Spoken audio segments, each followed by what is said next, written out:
संपदः लक्ष्मीः कौस्तुभपारिजातकसुरा धन्वन्तरिश्चन्द्रमा। नमस्कार, आप देख रहे हैं हमारी खास पेशकश आयुष्मान भव। आपके साथ मैं हूं शुभम सिंह। अपने इस खास कार्यक्रम के जरिए हम आयुर्वेद पद्धति और प्राकृतिक चिकित्सा के जरिए उपचार के तरीके आपको घर बैठे बताते हैं।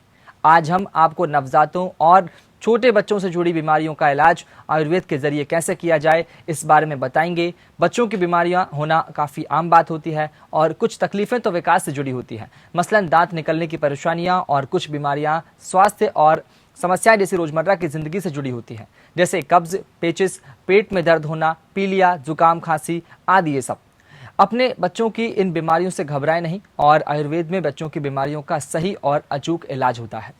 खास बात यह है कि आयुर्वेदिक इलाज का साइड इफेक्ट नहीं होता है, इसलिए बच्चों के लिए ये और भी अच्छा होता है। आज हम आपको नवजात और बच्चों की बीमारियों से जुड़ी जानकारी देंगे। इस विषय पर बात करने के लिए आज हमारे साथ बेहद खास मेहमान जुड़े हैं। फोन लाइन के जरिए हमारे साथ आयुर्वेदिक विशेषज्ञ डॉक्टर मयंक श्रीवास्तव जुड़ चुके हैं। वर्तमान में मयंक श्रीवास्तव जी बतौर एसोसिएट प्रोफेसर हैं और विभाग प्रमुख बाल रोग, आयुर्वेदिक बाल रोग और आयुर्वेद विश्वविद्यालय हर्रावाला में उत्तराखंड में काम करते हैं। आपने बनारस हिंदू यूनिवर्सिटी से बाल रोग विशेषज्ञ में एमडी किया है। इसके अलावा भी डॉक्टर मयंक अपने विशेषज्ञता से जुड़े कई शोध पत्रों के संपादकीय बोर्ड में हैं। डॉक्टर मयंक ने समय समय पर लगातार अपने विषय यानी कि बाल्य रोग से जुड़े वर्कशॉप के आयोजनों में भी काम किया है, और आप समय समय पर आयुर्वेदिक चिकित्सा प्रणाली के सेमिनारों में भी हिस्सा लेते आए हैं और कई संस्थानों में गेस्ट लेक्चरर भी हैं। तो ये था डॉक्टर मयंक श्रीवास्तव का परिचय। अगर आप अपने बच्चों की किसी बीमारी का आयुर्वेदिक समाधान चाहते हैं तो आप भी हमारे साथ इस खास कार्यक्रम यानी आयुष्मान भव के माध्यम से जुड़ सकते हैं, और हमारी फोन लाइन्स इस वक्त खुल चुकी हैं। आप भी हमारे इस खास कार्यक्रम का हिस्सा बन सकते हैं। कल्याणम् आरोग्यं धनसम्पदः लक्ष्मीः कौस्तुभपारिजातकसुरा धन्वन्तरिश्चन्द्रमा। और कार्यक्रम की शुरुआत में सबसे पहले मैं डॉक्टर मयंक श्रीवास्तव, जो हमारे आज के खास मेहमान हैं, उनका स्वागत करूंगा। मयंक जी, बहुत स्वागत है आपका। सवालों का सिलसिला शुरू हो उससे पहले मैं आपसे जानना चाहूंगा कि आम तौर पर इन दिनों बच्चों की क्या कुछ खास बीमारियां होती है, जो सामान्य सी बीमारियां होती हैं, जिनका सामना आमतौर पर बच्चों को करना पड़ता है, हम सबको करना पड़ता है? देखिए, इस समय एक्चुअली ज्यादातर हमारे देश में सब जगह, स्पेशली नॉर्दर्न इंडिया में, सेंट्रल इंडिया में मौसम चेंज हो रहा है। और मौसम चेंज होने से रिलेटेड बीमारियां जो हमेशा ही होती रही हैं वो भी इस समय दिख रही हैं, जैसे कि सर्दी जुकाम हो जाना, हल्का फुल्का बुखार हो जाना, और कब्ज हो जाना, खांसी जुकाम के अलावा कई बार अस्थमेटिक बच्चे जो होते हैं उसमें अस्थमा प्रेसिपिटेट हो जाना। ये सब चीजें जैसे कैलेंडर ईयर में होती रहती थी वैसे अभी भी हो रही हैं। लेकिन प्रॉब्लम ये आ गई है इस समय की जो कोरोना इन्फेक्शन जो इस समय हो गया है, उसके बहुत सारे साइन सिम्टम्स, लक्षण जो हैं वो इन जो रूटीन में हर साल हुआ करते थे उनसे काफी ओवरलैप हैं। तो इस समय भय का वातावरण चारों तरफ हो गया है, लेकिन घबराना नहीं है हम लोगों को, और बस थोड़ा सा यह है कि अच्छे चिकित्सक के संपर्क में रहें। और इस समय सरकार भी बहुत एक्टिवली अपने मंत्रालयों के थ्रू और सब कुछ अपना न्यूज पे दिखा रही है, और आप उसको भी देखते रहें और घबराएं नहीं और अच्छे से केयर करें। और आयुर्वेद में तो कई सारी ड्रग्स हमारी ऐसी हैं कि अगर आप चाहें तो किट बना लें और ज्यादातर चीजें उसी से आप घर में मैनेज कर सकते हैं। और नवजात शिशुओं के लिए तो एक बहुत ही बढ़िया बात है जो हम लोग का आज का प्रोग्राम हम लोगों ने रखा है नवजात शिशुओं के लिए। तो डर तो लगता है शुरू के 1 महीने में कि बच्चा रोने लग गया एकदम से, या एकदम से लैट्रिन ज्यादा करने लग गया है, या खांसी ज्यादा करने लग गया है, जुकाम हो रहा है। तो हमें डर तो बहुत लगता है, लेकिन एक बहुत ही अच्छी बात नवजात की ये भी है कि उसका एक्सपोजर मात्र माँ से होता है, माँ का दूध ही पीना है। तो अगर हम माँ की भी अच्छे से केयर करें तो हम नवजात को काफी हद तक मैनेज कर सकते हैं हल्के फुल्के के आयुर्वेद के ट्रीटमेंट। डॉक्टर मयंक जी, मैं आपसे ये भी जानना चाहूँगा कि जिस तरह से बुखार और सिर दर्द, सर्दी जुकाम एक आम बीमारी जिस तरह से मानी जाती है, बच्चों में अक्सर देखने को मिलती है, चाहे वो नवजात हो या छोटे बच्चे हों, उन्हें बुखार एक आम बीमारी मानी जाती है, बुखार आमतौर पर देखने को भी मिलता है। तो इसके लिए हम क्या कुछ आयुर्वेद में क्या इसके उपाय हैं, क्या कुछ ऐसी जड़ी बूटियाँ हैं, जो क्या कुछ घरेलू नुस्खे हैं जिसके जरिए हम बच्चों को इन सब से सुरक्षित रख सकते हैं? घरेलू नुस्खे एक्चुअली जो है देखा जाए तो बाद में आते हैं। हमारे आयुर्वेद जो है वो एक्चुअली सिद्धांतों के भंडार हैं, बेसिक कंसेप्ट के बहुत बड़े भंडार हैं। और हम कुछ उन चीजों को भी ध्यान रखते हैं तो हम अपने आप कई बार बिना दवाइयों के भी सही हो जाएंगे। क्योंकि आज की डेट में भी आप कोरोना देखेंगे तो हम मान लीजिए क्वारंटाइन कर रहे हैं, घर रख रहे हैं, तो उसमें कोई विशेष दवाई तो अब तक आई नहीं है। लेकिन हम रखने में क्या करते हैं कि हमारा शरीर की प्रतिरोधक क्षमता, इम्यून सिस्टम, खुद ही हमारा शरीर का इम्यून सिस्टम ही खुद का डॉक्टर इतना बढ़िया है कि वो उसको मैनेज कर ले जाता है उसको। तो हमको ये ध्यान रखना है कि पहले भी आप याद करिए कि जब ये कोरोना नहीं था तो क्या हम लोग को जुकाम नहीं होता था, खांसी नहीं होती थी, वायरल फीवर छोटे छोटे इस तरह के नहीं होते थे। तो हम लोग तब भी यही एडवाइस करते थे कि 5-7 दिन में ये ज्वर निराम होके अपने आप ही उतर जाएगा। बस उस समय हमको क्या करना है, गुनगुना पानी पीते रहना है। हल्की ये सब छोटे छोटी चीजें हैं, गुनगुना पानी पीते रहिए, अल्पाहार, हल्का भोजन लीजिए, लेकिन वो भोजन पोषक तत्वों से भरा हुआ हो, पोषक तत्व उसमें अच्छी मात्रा में हो। और फिर मैं वही कहूँगा, नवजात शिशु थोड़ा सा एक क्रिटिकल एरिया है, जोन है हमारी एज का, लेकिन उसकी खासियत भी यही है कि माता केवल अपना केयर करे तो बच्चे का अपने आप से उसके अंदर हो जाएगा। तो ऐसी नवजात शिशु जो ब्रेस्ट फीड करने वाली मदर्स हैं, वो अपने खाने में जो बच्चे को देना है, ऐसे गुनगुना पानी पिए, हल्दी आदि का सेवन करे, सौंठ का सेवन करे, तो उसके माता के स्तन से, दुग्ध से ही बच्चों को वो दवाई पहुंच जाती है। तो ये थोड़ा एक रिलेटिवली इजी भी है, कितना डोज में देना है, क्या करना है, ये टेंशन छोड़ करके माँ ही उन द्रव्यों का, औषधियों का सेवन करे तो बच्चे का अपने आप बेनिफिट होगा। चलिए मयंक जी, हमारे साथ एक दर्शक जुड़ चुके हैं, उनका सवाल है। हमारे साथ प्रमोद जुड़ गए हैं फिरोजाबाद से। प्रमोद, क्या कुछ आपका सवाल है, बताएं। ऐसा है, मेरा नाती है 3 महीने का जी, उसके तलुओं में और हाथ की हथेलियों में पानी निकलता रहता है हर समय। जी, अच्छा, ये कब से हो रहा है आप ये बताएंगे कि जब से जन्म लिया है उसने तब से हो रहा है? बच्चा जब 3 महीने का है, नहीं 2 महीने से निकल रहा है। 2 महीने से, ठीक है। जैसे और कि वो माता, हाँ बताएं। हेलो, हाँ बताएं। तो ये मतलब जैसे कि पसीना निकलता है ना, पसीना तो बहुत हल्के निकलता है और एकदम तलुआ ठंडा हो जाता है और पानी का हर समय निकलता रहता है। अच्छा, ठीक है। और कुछ बताना चाहेंगे? बस। हाँ, तो ये बताइए, माँ का दूध पीता है बच्चा कि ऊपर का बच्चा? माँ का नहीं, ऊपर का भी पीता है, माँ का भी पीता है। अच्छा, और ये समय पर पैदा हुआ था कि समय से पहले पैदा हुआ था? मैं समझ नहीं पाया। हाँ, फुल टर्म जिसको हम कहते हैं ना, समय पे जो डिलीवरी कहीं समय से पहले, प्री टर्म तो नहीं पैदा हुआ था ये बच्चा? नहीं, समय के बाद हुआ था और ये मतलब ये हॉस्पिटलाइजेशन नहीं हुआ था। ठीक है, मैं आपकी परेशानी समझ गया हूँ। पहले तो आप ये ध्यान रखिए कि देखिए 6 महीने तक के बालक को केवल और केवल माँ का ही स्तन्य लेना चाहिए।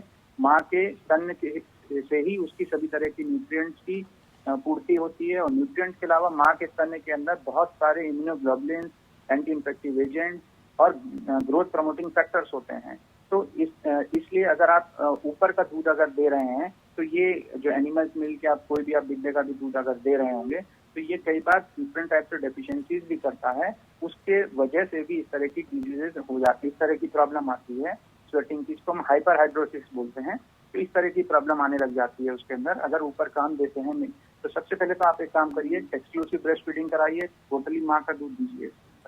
सेकंड काम आपको ये करना होगा इसके अंदर कि आप जो चंदन आता है, तो चंदन का पाउडर होता है, तो चंदन के पाउडर को बस 1 चुटकी पाउडर जो है 1 लीटर पानी में आप उबाल लीजिए और करीब करीब आधा रह जाए और उसी में फिर आप चीनी भी मिला लीजिए। करीब मान लीजिए कि 8-10-12 चम्मच उबलने के बाद ठंडे पानी में अच्छे से चीनी मिला लीजिए और उसको ड्रॉप से करीब 10-10 ड्रॉप दिन भर में करीब 8-10 बार देते रहिए और आप केवल और केवल माँ का दूध पिलाइए और 15 से 20 दिन में आपको इसका असर लगता है, अपने आप आपको करने लगता है। चलिए, बहुत शुक्रिया प्रमोद अपना सवाल साझा करने के लिए। उम्मीद करते हैं आपको सवाल का जवाब मिल गया होगा।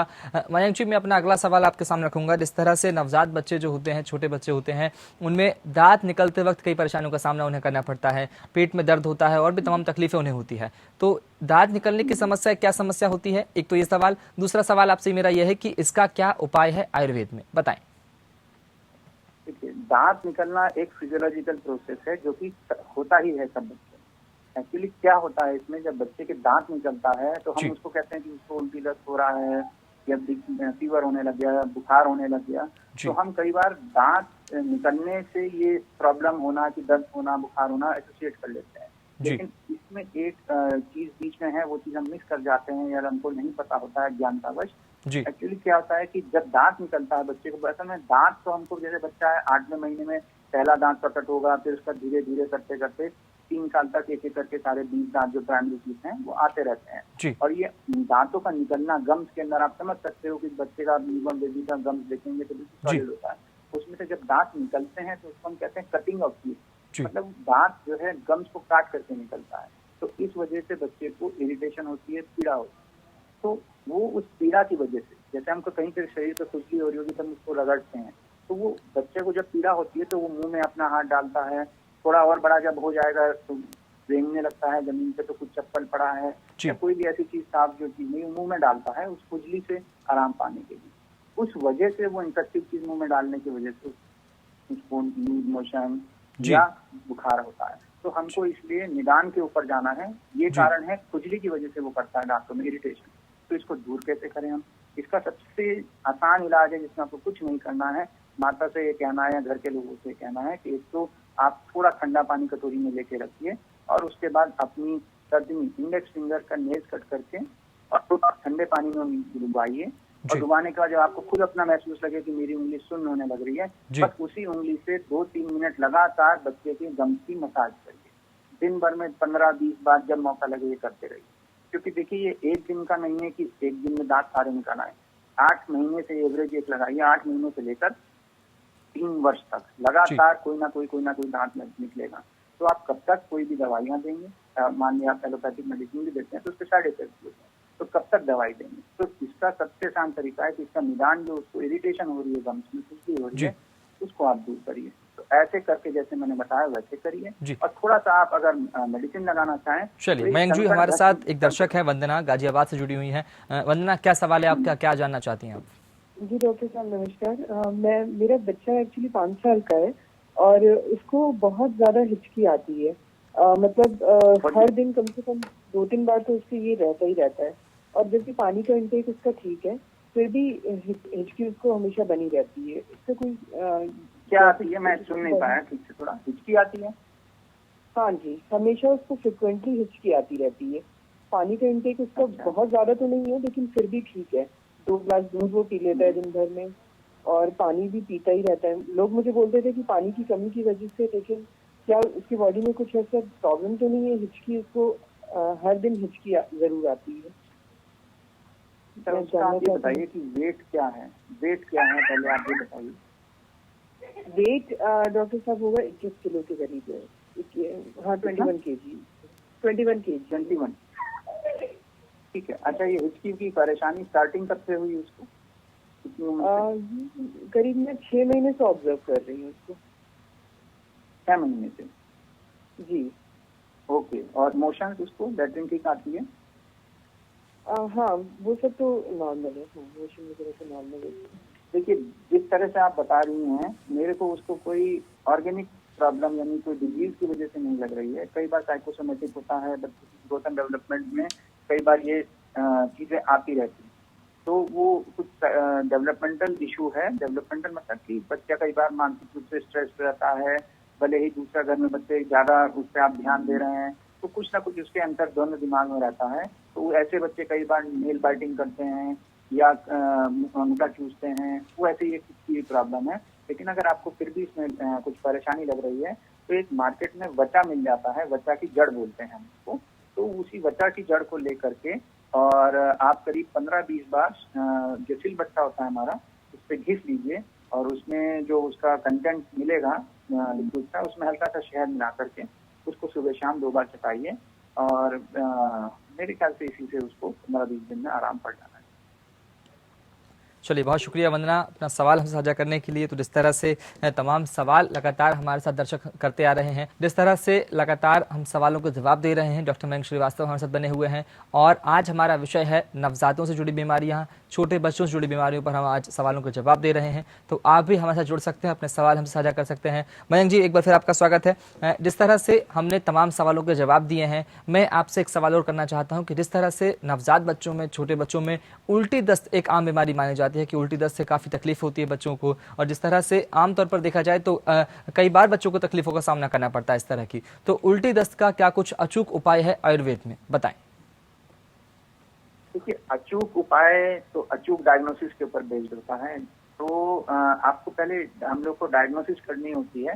हल्का फुल्का अगर ऐसा लग रहा है कि बच्चा हमारा सही है, बस 1-2 दिन के लिए प्रॉब्लम हुई है, उल्टी दस्त 1-2 बार हो जाने में कोई परेशानी नहीं है। लेकिन जैसे ही आपको ये लगे कि एक बहुत ही अच्छा मैं पॉइंट बता रहा हूँ कि जो बच्चा ठीक से फीड कर रहा है जी, अपना भोजन सही से ले रहा है, माँ का दूध सही से ले रहा है और 5 से 6 बार शूशू कर रहा है, पेशाब 6 से 7 बार कर रहा है दिन भर में और फीड ले रहा है, तो ये 2 चीज ऐसी हैं और उसका प्रतिदिन वजन सही से बढ़ रहा है। तो ये 3 चीज ऐसी हैं, आप इन 3 चीजों का ध्यान रखें। अगर इन 3 चीज के रहते कोई भी परेशानी हो रही है, बुखार है, उल्टी है, दस्त है, कुछ भी, तो आप मान के चलिए कि आप उसको घर पे भी मैनेज कर सकते हैं जी। और अगर इनमें से कुछ भी गड़बड़ लग रहा है तो कृपया आप अपने पास के डॉक्टर को दिखाएं। अगर इन 3 चीज के रहते आपको उल्टी दस्त की प्रॉब्लम हो रही है तो सबसे बढ़िया है कि आप घर में सौंफ सबके घर में मिल जाता है और अजवाइन सबसे बढ़िया सबके घर मिल जाता है। तो 1 चम्मच सौंफ थोड़ा सा इमाम बच्चे में कूट के, 1 चम्मच अजवाइन थोड़ा सा कूट करके और 1 गिलास पानी में बॉईल करके और आधा रह जाए वो फिर पानी आप छान लीजिए और छानने के बाद हल्का गुनगुना ही जब पानी हो तब उसको ड्रॉप से, अगर नवजात है आपका तो उसको 5 से 10 बूंद लीजिए और बस दिन भर में 4, 5, 6, 7 बार, आप जितनी बार, अगर ज्यादा है तो उसको उल्टी तो 6, 7 बार और नहीं तो 3 या 4 बार देंगे तो वो अपने आप ही रिकवर होने लग जाएगा। लेकिन ध्यान वही रखना है कि अगर बच्चा फीड सही से ले रहा है और वो पेशाब 6-7 बार, अगर नहीं तो आप सेल्फ ट्रीटमेंट जी। डॉक्टर मयंक, जिस तरह से आपने बताया कि बच्चों में उल्टी दस्त की बीमारी किस तरह से होती है, क्या कुछ उसका उपचार है, तो मैं आपसे ये भी जानना चाहूँगा कि बच्चों का पोषण किस तरह से करें कि जिस तरह से उनका इम्यून सिस्टम जो है वो मजबूत रहे, और ऐसी तमाम ऐसी बीमारियाँ, जिस तरह से कोरोना का संकट चल रहा है, तो ऐसे में बच्चों का इम्यून सिस्टम को मजबूत करने के लिए हम क्या कुछ उपाय कर सकते हैं आयुर्वेद के जरिए? बहुत अच्छा सवाल है आपका ये। और बच्चे ही क्यों, बड़े भी क्यों नहीं, आयुर्वेद को इस समय एक्टिव रोल में इसीलिए आना जरूरी है कि हमारे यहाँ इम्यून सिस्टम मजबूत करने के लिए बहुत सारी मेडिसिन हैं। कोरोना वायरस के लिए एकदम एग्जैक्ट नहीं कह सकेंगे, लेकिन हमारी तो ब्रॉड स्पेक्ट्रम होती है, वो सबके लिए इम्यून सिस्टम मजबूत करती है और दोनों लेवल पे करती है। एक तो आपको डिजीज होने नहीं देगा, हमारे आयुर्वेद के इम्यून सिस्टम बूस्टर्स अगर यूज करेंगे या मॉड्यूलेटर्स यूज करेंगे तो वो पहली बात तो आपको होने नहीं देगा उससे ग्रसित, और यदि हो गए तो उस डिजीज की इंटेंसिटी कम कर देगा। इसमें बच्चों के लिए बहुत ही बढ़िया आयुर्वेद के अंदर कांशियप संहिता के अंदर हमारे जो है बहुत ही अच्छी चीज दी है, आजकल आप लोगों ने नाम सुना भी होगा उसका, स्वर्ण बिंदु प्राशन करके। तो स्वर्ण का रोल जो है बर्थ के समय से ही दिया गया है। स्वर्ण बिंदु प्राशन अगर हम कराते हैं तो मेधा, अग्नि, बल, आयु, इवन मंगलम बोला गया। मंगलम मीन्स आपका लक, यानी आप आज की डेट में कॉन्टेक्स्ट में दे सकते हैं कि लक विद रिस्पेक्ट टू कि आप बीमारी से जल्दी से रिकवर कर जाएं। और वर्ण ये सब चीज बढ़ाता है। तो और वो स्पेशली हम लोग एक पुष्य नक्षत्र होता है उसमें हम लोग प्रमोट करते हैं स्वर्ण बिंदु प्राशन इम्यूनिटी के लिए, जो कि अब अभी 30 अप्रैल में आने वाला है वो जी। तो आप लोग से मेरा अनुरोध है कि अपने आयुर्वेद चिकित्सक के परामर्श से अपने बच्चों को खास तौर से आप ये स्वर्ण बिंदु प्राशन कराइए। और साथ में गुड़ घर में मिल जाता है और इस सीजन में हरित की हरड़ कहते हैं हम जी, तो उसको हरड़ के चूर्ण को मिल जाएगा बड़े आराम से। चूर्ण मिले तो हरड़ की फल मिलता है छोटा सा सूखा, उसको घिस करके पानी में और गुड़ के साथ आप खाइए डेली, सुबह शाम 2 बार एटलीस्ट खाइए, और ये सभी लोग एज के लोग खा सकते हैं।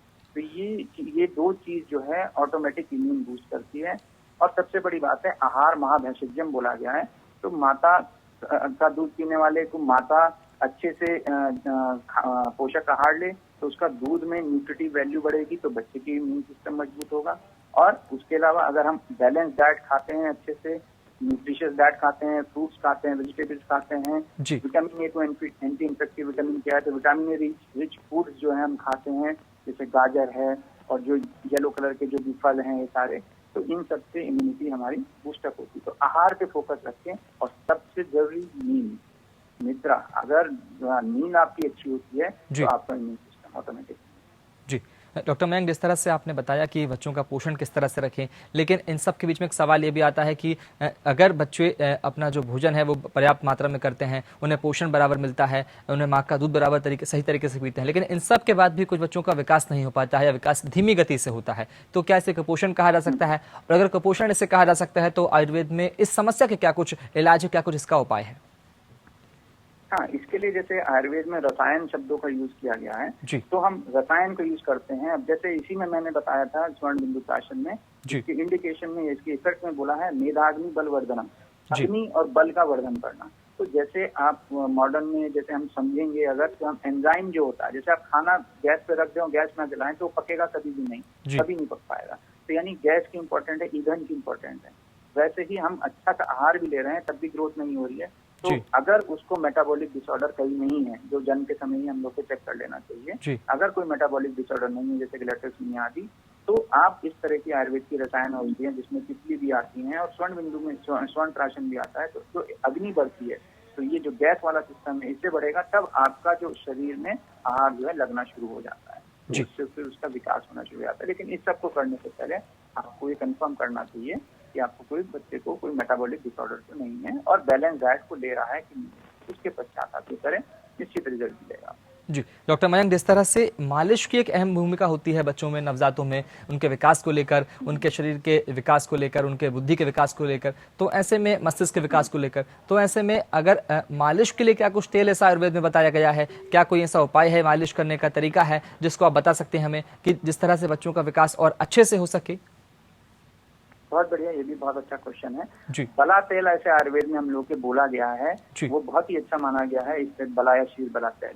लेकिन आज के समय में आपको तो बड़ा मुश्किल है ये सब चीजें मिल पाए। तो बहुत आसान तरीका आपके लिए है कि बहुत आसानी से जो घर में मिल जाता है, तो नारियल तेल ले सकते हैं और नहीं तो जैतून का तेल ले सकते हैं। जैतून का तेल बहुत बढ़िया होता है और बस कुछ नहीं, उसको हल्के हाथ से नवजात शिशु की मसाज करें। आपको जान के आश्चर्य होगा कि आयुर्वेद में जो इस तरह के फिजिकल प्रोसीजर्स होते हैं जैसे मालिश, उसका भी ग्रोथ एंड डेवलपमेंट पे सर बोला गया है, क्योंकि ये माना गया है कि मालिश करने से, मसाज करने से वात का शमन होता है। और वात का शमन होने से वेट की वृद्धि बढ़ती है, वजन बढ़ता है और नींद भी अच्छे से आती है। तो और साथ में इन सब ऑयल्स के अंदर विटामिन डी होता है, जो फैट सोल्यूबल विटामिन।